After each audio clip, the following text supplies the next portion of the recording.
Գիրք Բ Թեսաղոնիկեցիս գլուխ 2 Աղաչում ենք ձեզ, եղբայրք, մեր Տեր Հիսուս Քրիստոսի գալստյան և մեր նրա մոտ ժողովելու համար,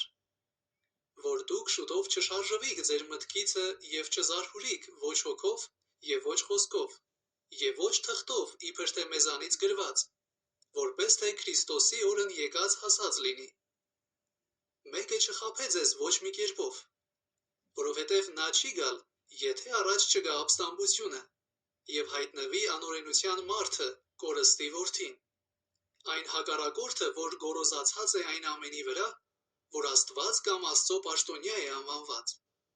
մինչև որ նա Աստծո տաճարի մեջ, իբրև Աստված նստի, և իր անձը ցույց տա, թե Աստված է։ Չեք հիշում, որ քանի որ ձեզ մոտ է, այս բաներն ասում է ձեզ, և հիմա գիտեք այն, որ խափանում է, որ նա իր ժամանակին հայտնվի, որովհետև անօրենության խորհուրդը արդեն զորանում է, միայն թե մինչև որ մեջտեղիցը վեր առնվի այժմ խափանողը,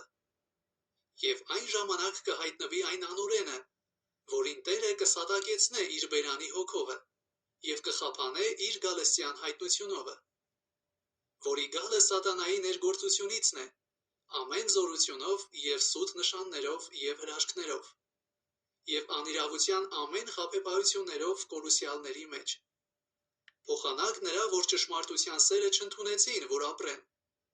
և նրա համար Աստված մոլորության ներգործություն կուղարկե նրանց, որ հավատան ստության, որ դատապարտվին ամենը, որ չհավատացին ճշմարտությանը, բայց հավանեցին անօրենությանը։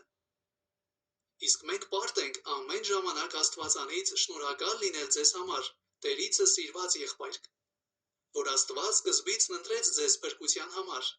հոգու սրբության և ճշմարիտ հավատքի մեջ, որի մեջ կանչեց ձեզ մեր ավետարանովը, մեր Տեր Հիսուս Քրիստոսի փառքն ստանալու համար։ Ուրեմն, եղբայրք, հաստատ կացեք և պինդ բռնեցեք այն ավանդությունները, որ սովորեցիք թե խոսքով և թե մեր թղթով, բայց ինքը մեր Տեր Հիսուս Քրիստոսը և մեր Աստվածը և Հայրը, որ սիրեց մեզ և հավիտենական մխիթարություն տվավ մեզ և բարի հույս շնորհքով, նա մխիթարե ձեր սրտերը և հաստատե ձեզ ամեն բարի խոսքի և գործերի մեջ։